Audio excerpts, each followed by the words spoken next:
Assalamualaikum warahmatullahi wabarakatuh.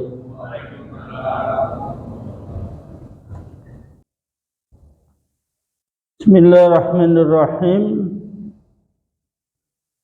Pasal yang kedua tentang menyamak kulit hewan. Halaman berapa itu?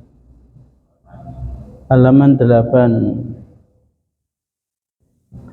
Bismillahirrahmanirrahim. Wa juludul maitati, dan kulit bangkai, tathuru bisa suci bitiba, dengan disamak, illa jildal kalbi wal khinziri, kecuali kulit anjing dan babi, wa ma tawallada minhuma, dan yang dilahirkan dari keduanya, au min ahadima, atau salah satu dari keduanya.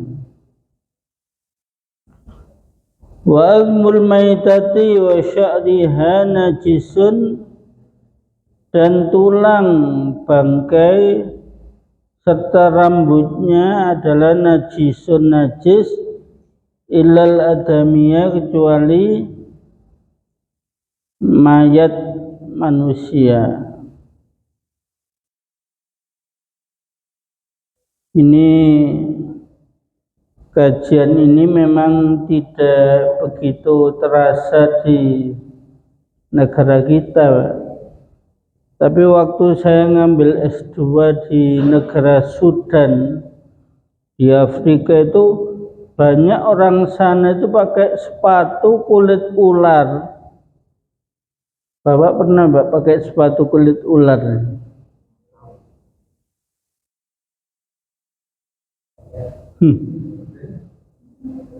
Ndeloke kaya mendelike kaya temenan iku. Nggih, men lek gak pedhe nang kula sing kula gedune kok mboten tumbas ngono lho. Halo?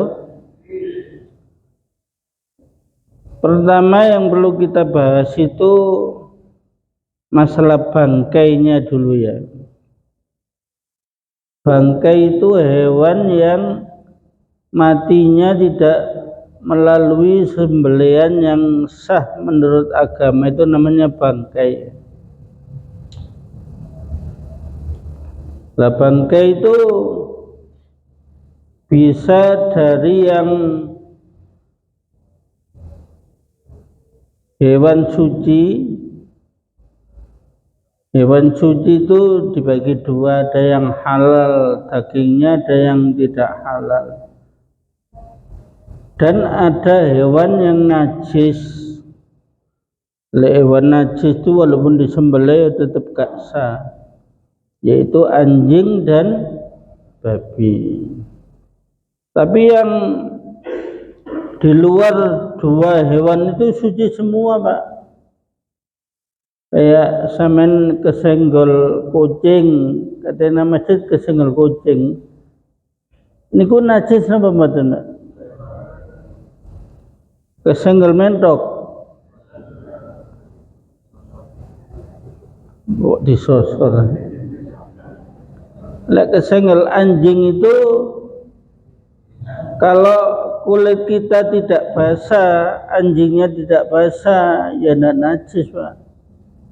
Tapi kalau salah satu basah, itu najis mughaladhah. Disiram 7 kali, salah satunya pakai tanah atau debu.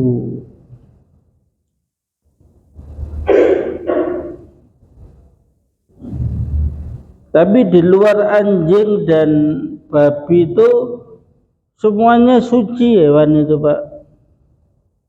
Maka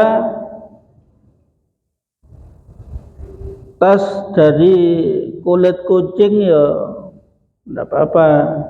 Halo? Tas dari kulit gajah tidak apa-apa. Sepatu dari kulit ular tidak apa-apa, asalkan disamak. Ya bahkan, Pak?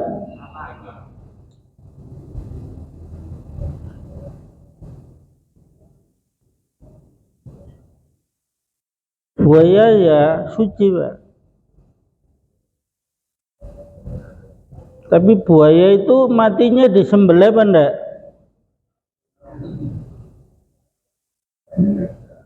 Masuk Pak siapa? Melali jenengan. Pak Banjar. Betul nanti belai buaya Pak Banjar.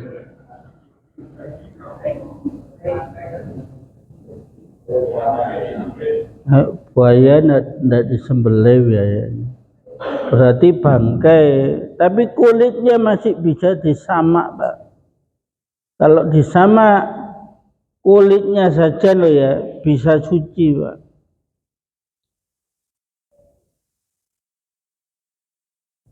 Cara menyamak itu bulunya dihilangkan ya. Terus sisa-sisa darah dibersihkan, lemak-lemak yang menempel di kulit itu dibersihkan, kemudian digosok pakai kayu sing keset Pak. Kalau di sekitar kita ini kayu sing keset napa Pak? Mbak Kak Wadak ngereken nek ditakoni meneng.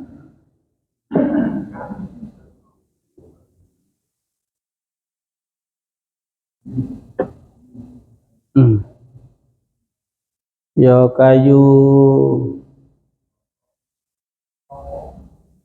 ya apa di apa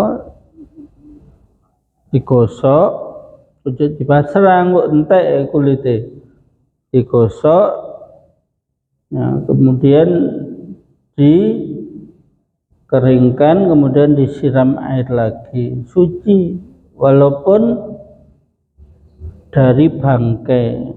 Tapi kalau kulitnya dari hewan kurban ya suci Pak, tidak perlu disamak. Karena hewan itu disembelih secara syarak. Sembelih secara syarak itu dua urat nafas dan makanan itu terputus. Bismillah diseret apa itu? Bukan kerongkongan, saluran nafas dan saluran makanan itu terputus Pak. Kalau bisa kalau nyembelih itu jangan sampai putus lehernya karena dianggap itu makruh hukumnya karena menyakiti hewan sembelihan. Pokoknya uratnya sudah putus kan darah mengalir itu dibiarkan Pak. Nah itu sembelihan yang sah itu menyebabkan hewan itu bukan bangkai. Halo? Maka kulitnya tidak perlu disamak. Dimunut ini ya, dimunut itu kulit hewan kurban itu saya bagikan Pak. Halo? Karena ada hadis man ba'a jilda udhiyati fala udhiyatalah, ada hadis itu. Barang siapa yang menjual kulit hewan kurbannya maka tiada kurban baginya. Karena ada hadisnya saya tidak berani jual. Di sini sama Pak. Wah, alhamdulillah. Siapa ngajari Pak? Ustaz siapa? Pokok ada. Jadi fakir miskin yang para-para itu kita kumpulkan, terus jasa pembeliannya saya turun nunggu. Biasanya ngelaken jaketan kulit biasa, yang jenis juragan kulit ya. Jaketnya kulit ambek kuplokan laken, tak suruh nunggu di sana. Mbak niki kalau bagi ten jenengan damel kelambi nggih mboten napa-napa. Jenengan damel jaket nggih mboten napa-napa. Tapi lek jenengan sate nika tiangi. Tapi niki panitia bertugas bagiaken dan jenengan. Sim bagian tuku tak warning ojo murah-murah dikawahkan miskin gak elok. Akhirnya disatiman Pak Ustadz tak main teramirin. Terus setelah diterami baru yang jasa pembelian saya suruh maju ke tampil. Maju kemana Pak?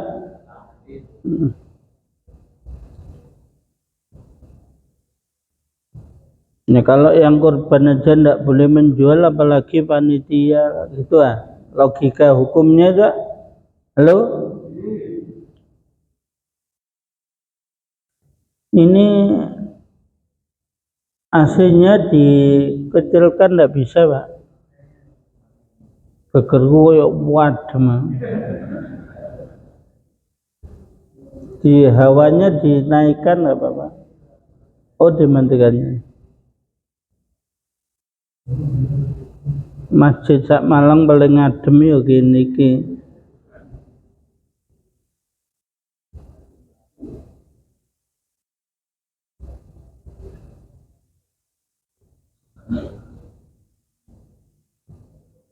Kecuali kulit anjing dan babi itu ndak bisa disamak Pak. Hewannya hidupnya najis apalagi bangkainya betul-betul ndak bisa dimanfaatkan. Atau yang lahir dari keduanya, ada kambing kawin dengan babi. Au min ahadihima, atau dari salah satu dari keduanya. Anjing kawin dengan sapi, anaknya itu nanti kecampuran gennya anjing Mbak, jadi tidak boleh. Kalau saya pernah baca majalah pertanian itu ada rekayasa genetika Pak ya. Ini saya tanya ke jenengan, kan orang kota Pak. Ada gennya tomat digabung sama gennya babi sama gennya iwak teri Pak. Akhirnya tumbuh tomat yang besar dan tahan lama. Bagaimana hukum makan tomat itu? Cik mikir siapa kurung jawab iku ojo syukur jawab ae. Ngapa Pak ini? Suka ada teman.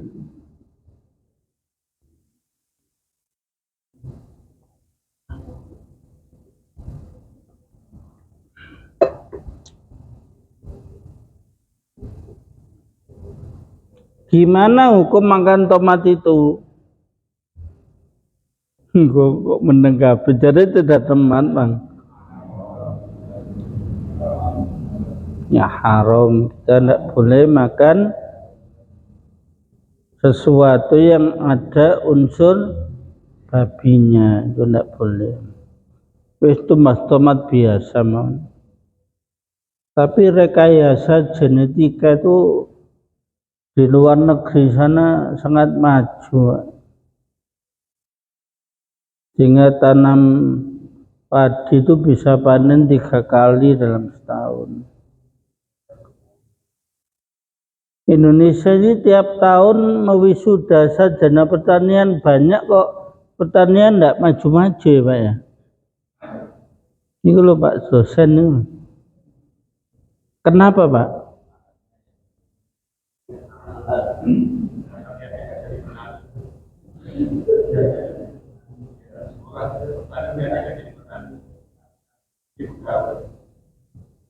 Tuh kan pegawai kan bisa kerja di Balitas.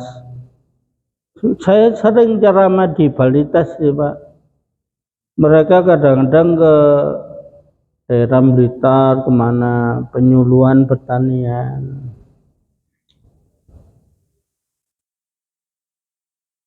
Ini sembuh.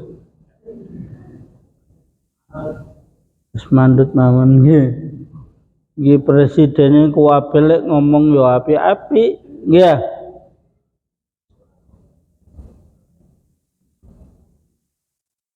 Uyai Marzuki dileren niku nangis Pak.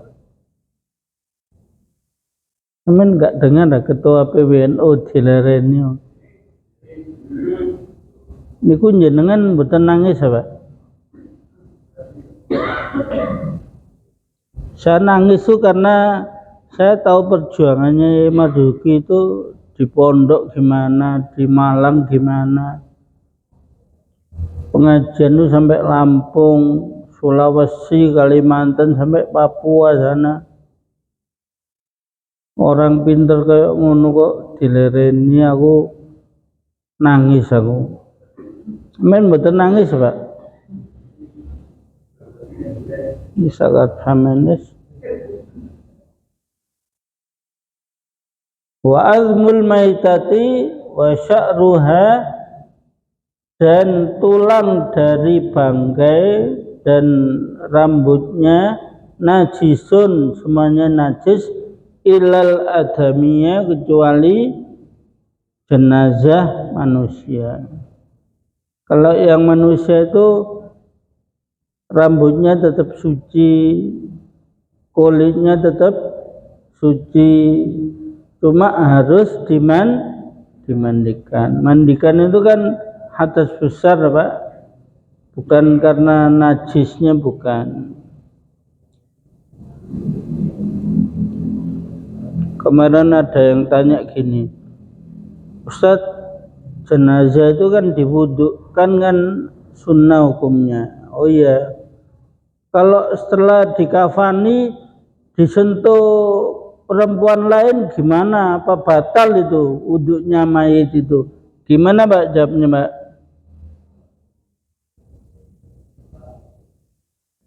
Buka batik jereken di masjid kini. Yang batal yang hidup, yang mati ndak batal. Ini ada tanya jawab Pak. Boleh tanya tapi jangan sulit-sulit. Saken Ustaz. Silakan Pak. Saya tak minum dulu. Mic-nya ndak ada dua Pak. Oh ya. Oh ya, jangan sulit-sulit ya.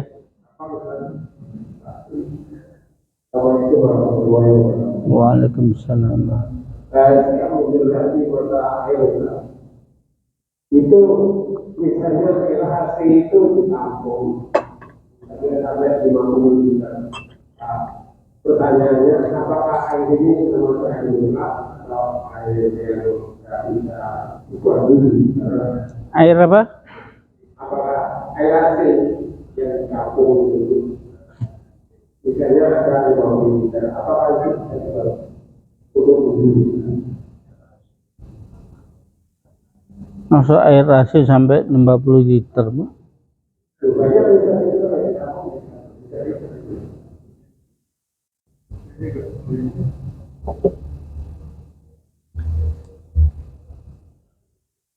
Dilihat kualitas airnya.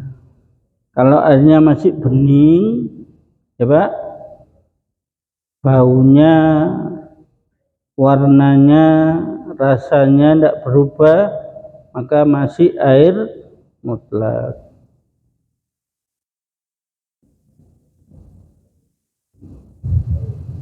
Itu baik, tapi semoga kita tidak wudhu air AC Pak. Ya, semoga kemaraunya tidak panjang-panjang banget. Kok amin ya Pak?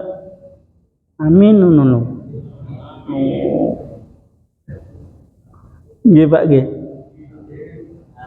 Yang lain untung bisa jawab Pak. Yang lain Pak, mic-nya itu.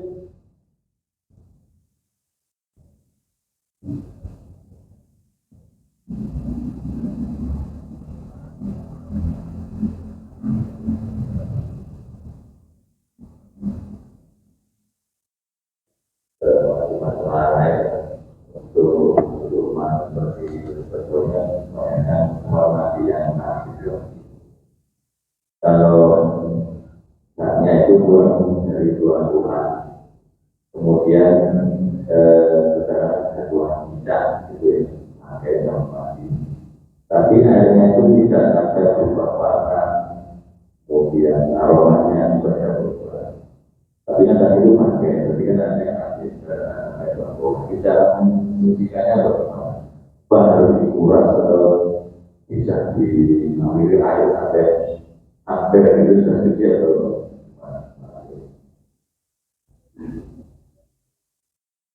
Makasih Pak. Pertama lek punya uang yo direnovasi Pak ya. Kalau belum punya uang itu airnya itu diamberi, pokok enggak berubah warna, bau, rasanya enggak berubah loh Pak. Itu diamberi masih bisa suci Pak. Jadi kerannya dihidupkan, moro amber-amber, itu bisa suci kembali. Pokok tidak berubah bau, warna dan rasanya. Itu ya Pak Dokter ya. Kajian 2 kula itu karena ada hadis Nabi tak baca di kitab fikih itu. Air kalau lebih dari kuat 2 kula itu tidak terjangkiti penyakit kata Nabi.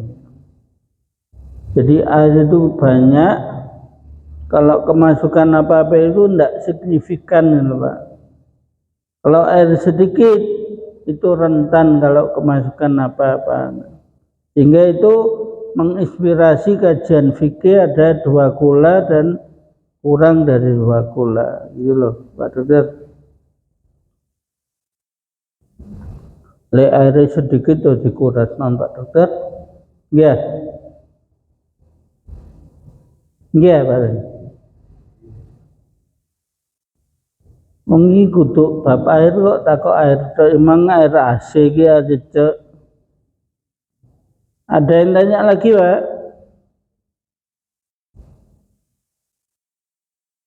Sama Anda tanya itu ada 2 kemungkinan Pak. 1 karena sudah paham, 2 karena punya keyakinan kayak Rasul jawab Ustaz. Samen yang mana kemungkinan? Si ono wonge ngomong nomor 1. Lek Ustaz mulai saken wong pelat aja takoni timbang semaput wong ndek kono. Monggo Pak, lek kula saken jawab, kula jawab Pak. No nggih.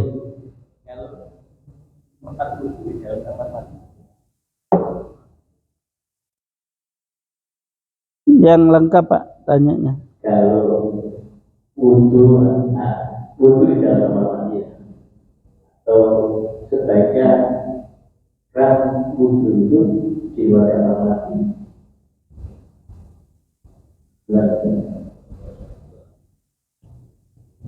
Nah, kita wudhu berdoa.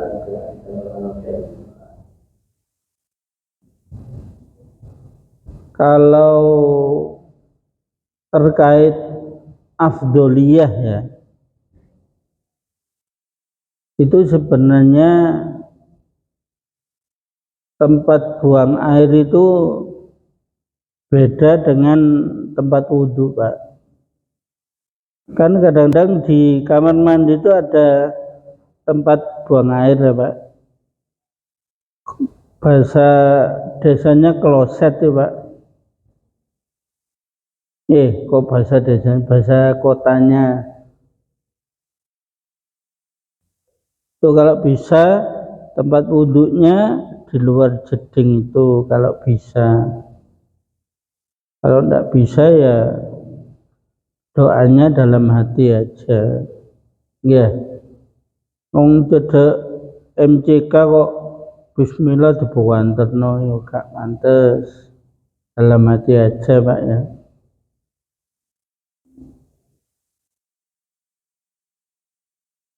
Kok koyo gak mantep ngono. afdholiyahnya. Ya kayak di masjid ini Pak, jedingnya kiambak, tempat duduk kiambak, gue cocok kamu.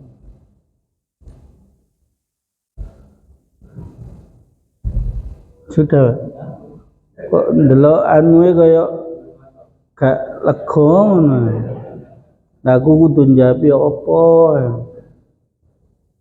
Monggo ibu-ibu barangkali ada enggak?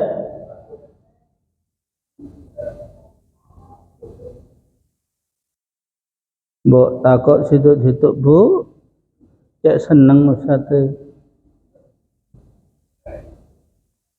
Lanjutkan fasal baru. Wala yajuzu dan tidak boleh istimalu awan dzahab wal fiddah menggunakan wadah dari emas dan perak.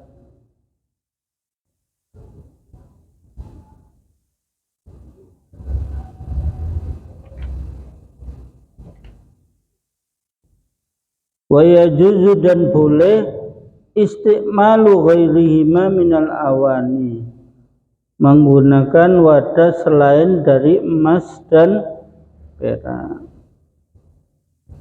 Maksudnya dengan walaupun kaya, piringnya tidak boleh dari emas dan perak Pak. Ya piring seng ngono ae. Halo? Atau dari beling. Kalau perhiasan perempuan boleh pakai, laki-laki tidak boleh. Jadi kalau tukar cincin laki perempuan itu laki-lakinya jangan emas. Kalau cincin perak masih boleh Pak, laki-laki itu. Yang perempuannya pakai emas, laki-lakinya perak atau tembaga. Nanti di surga boleh. Kok kan sing amin nih? Men masuk surga apa neraka? Kok amin meneh? Kampanye malah ini.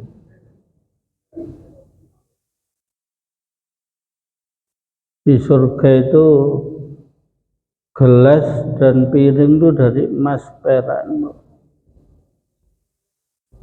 Adik gelas itu menurut Quran ya, gelas di surga itu isinya selalu penuh Pak. Diminum penuh lagi, diminum penuh lagi. Kan ndak basi Pak.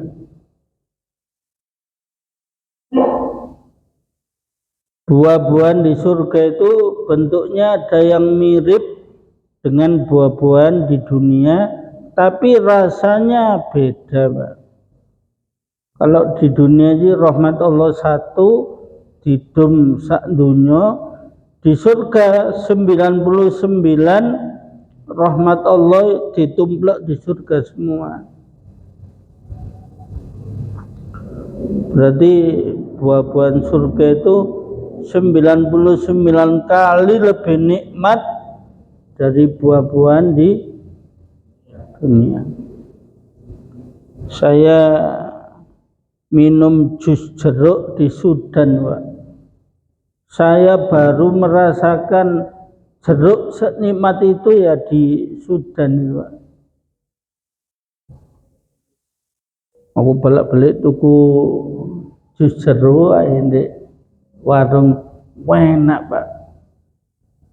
Tapi pesawatnya 20 juta Pak ke sana. Halo?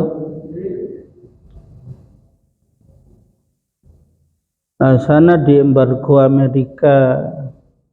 Karena gak manut Amerika di embargo 8 tahun namanya.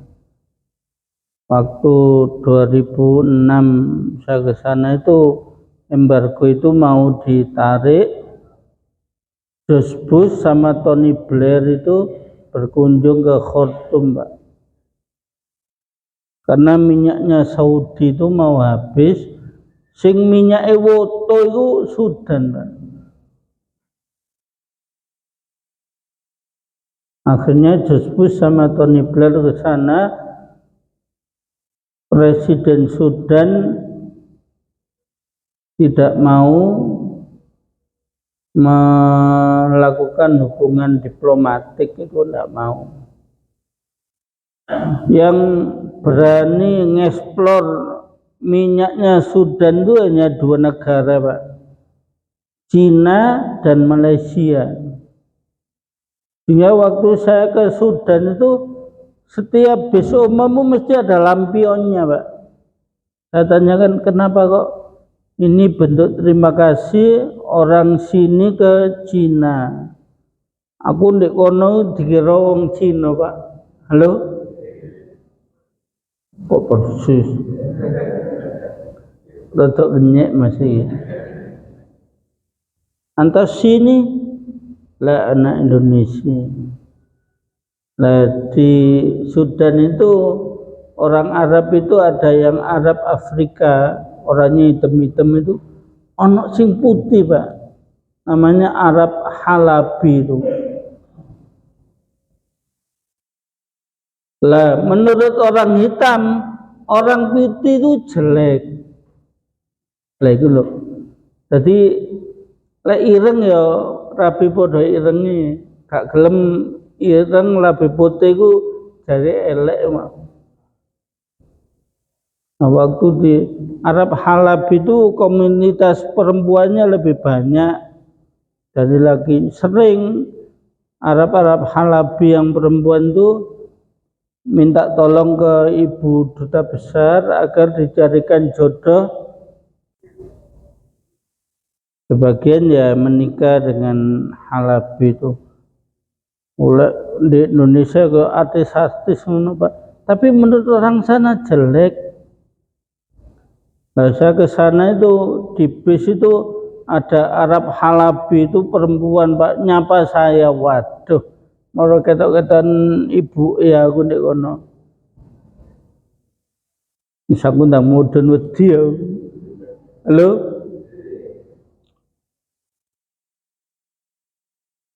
Jadi Bapak kalau mau kawin lagi datang ke Sudan sana, Pak. Kawin sama Arab Halabi itu. Ya napa, Pak deh? Nanti aja lihat apa videonya, Pak ya. Kok Arab ireng yo. Ku Arab putih, Pak. Nggak ada yang tanya lagi ya, Pak? Ini kayak melas saja. Takoni saken tambah pelat ini.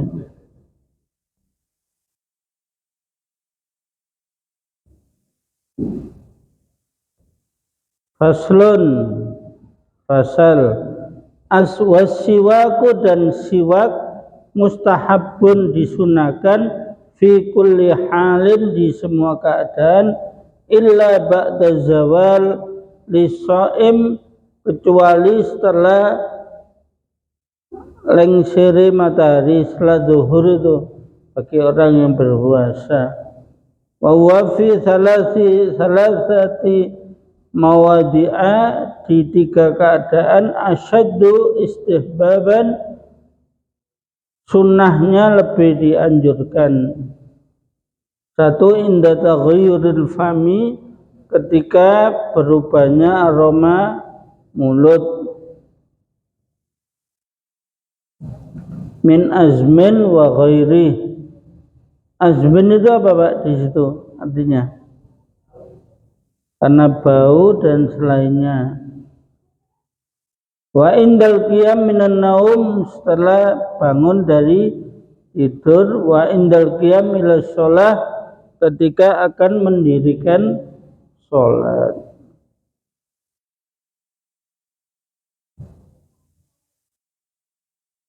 Jadi siwak itu ada dua pendapat, Pak.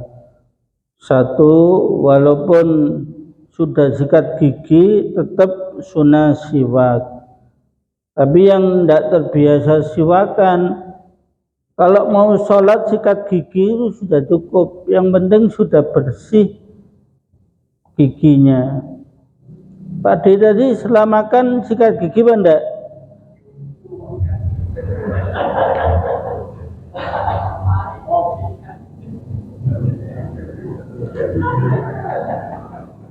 Sikat gigi aku dibandang unu. Ya sakar jenengan Pak D.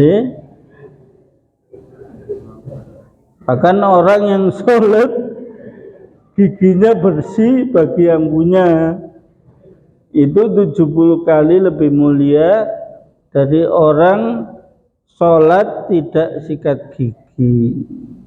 Giginya si ono selilite sembayang ini. Kono sate jilek ya tambah batal lah bayang. Jadi usahakan gigi bersih. Kalau kiai-kiai itu kalau sudah malam siwaknya dicuci Pak, sehingga besok subuh kering lagi dipakai lagi. Ada yang begitu. Tapi saya pribadi ngambil pendapat sikat gigi itu. Saya loh Pak. Lek jenengan tetap siwakan yo saya mawon. Kalau ono pendapat gak padha mek sampeyan ojo seneng nyalana-nyalana wong, nggih. Innallaha thayyibun la yaqbalu illa thayyiban. Allah itu zat yang bersih dan Allah suka yang bersih-bersih.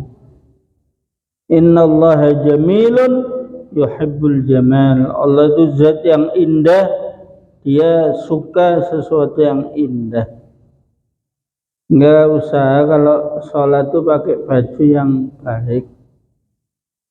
Nek kene ku api-api klamine cocok. Malah Pak Tiku nggawe sorban wandeng Pak jenengan. Orang sholat pakai sorban itu 10 kali lebih baik dibandingkan orang sholat tidak pakai sorban. Loh Pak Ustadz kok tidak pakai sorban? Aku kondisi sakit itu tahu sebagai roto gak iso juga Pak. Halo? Jadi lek Ustadz sakit dimaklumi Pak nggih. Saken nunggu pokok nggih klambi pantes wis apik.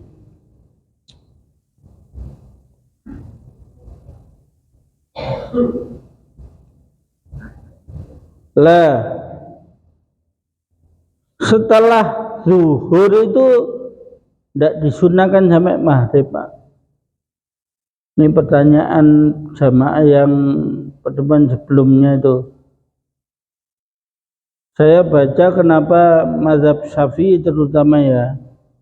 Kalau setelah zuhur kok tidak disunahkan itu berdasarkan hadis Nabi.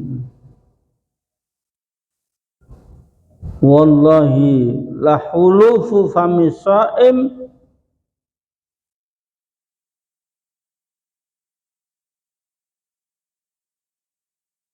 atyabu 'indallah min rihil misik. Lahu min fami sha'im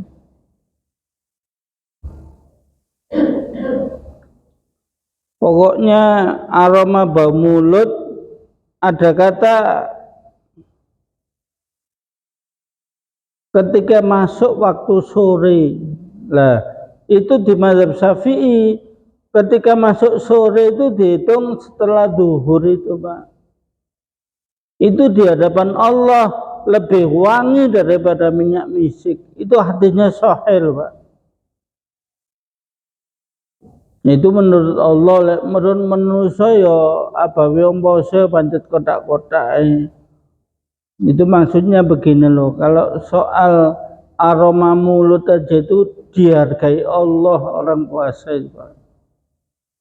Apalagi sedang puasa mau baca Quran dan sebagainya, itu lebih cinta Allah pada manusia ini.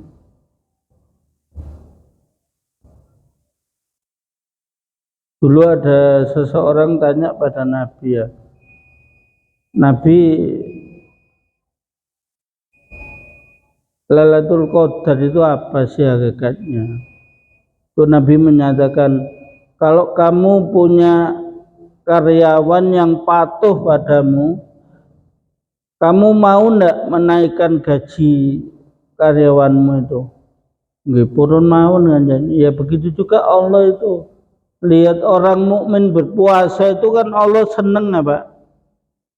Surga gak ketok, ganjaran gak ketok, widodari gak ketok. Jika kon poso saulan nu gelem. Allah senang pada orang lah, ingin menghargai mereka itu dengan Lailatul Qadar itu. Sehingga orang berpuasa yang menjaga maghrib isya jamaah terus 1 bulan, orang itu sudah dapat Lailatul Qadar, Pak. Jadi bukoin di masjid, takjil moro salat jamaah, mandi salat baru ronde kedua, gak banyak-banyak agar terawih kuat, Pak. Mandi terawih ronde ke 3. Pak di ronde ke berapa biasanya? Oh, ronde 4. Penguake mulane pancet lemu ae Pak De.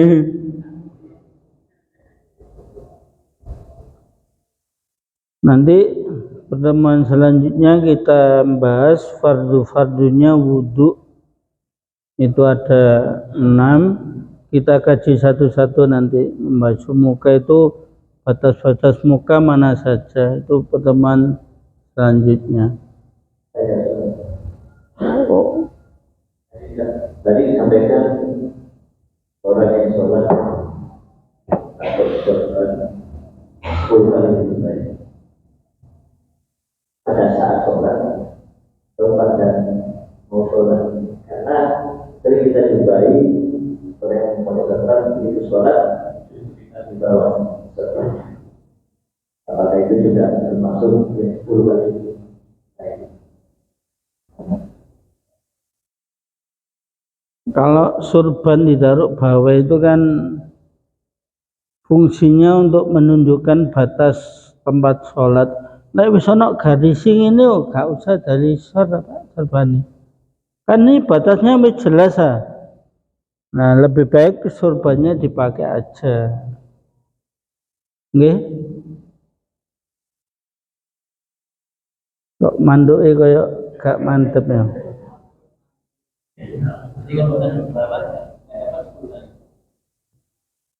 Saya tidak tahu dalilnya itu. Yang dapat pahala yang dipakai Pak surbannya.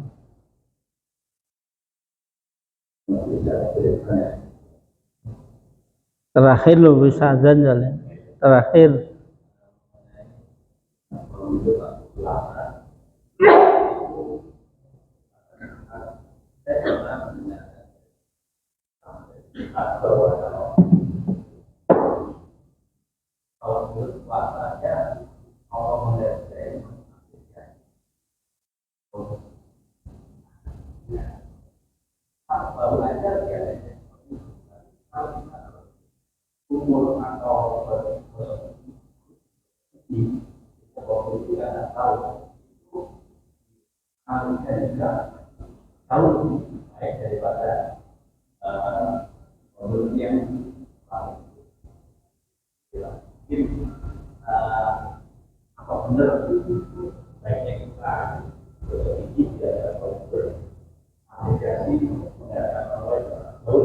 Ya.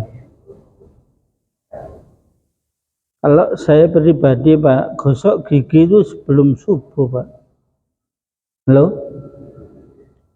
Karena khawatir cipratan odolnya itu ketelen itu Pak. Karena ada kajian fikihnya itu, buang air saja, buang air besar itu disunahkan sebelum subuh Pak. Karena khawatir ono sing wis metu mlebu maneh. Halo? Pun Pak? mang wae azan gak takok-takok iki wis azan. Kalau saya sikat giginya sebelum subuh, Pak. Nggih.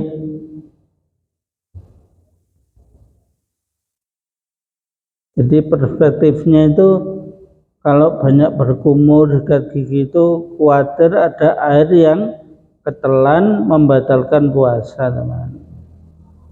Nggih, Pak. Ini nyolek wudu setelah maghrib baru kumur, Pak. Kalau pas siang tuh enggak berkumur ya. Nggih, Pak. Kayak gak ngelegakno, Pak. Wis kita lanjutkan pertemuan selanjutnya aja ya. Nggih. Saat ini pun paham. Pun rumah aku juga gak mikir. Kok ayo kita selesaikan di luar ya, Pak. Semoga kajian kita ini diberikan keberkahan oleh Allah. Semoga menjadi ilmu yang bermanfaat. Subhanakallahumma bihamdika asyhadu an la ilaha illa anta astaghfiruka wa atubu ilaik. Wassalamualaikum warahmatullahi wabarakatuh.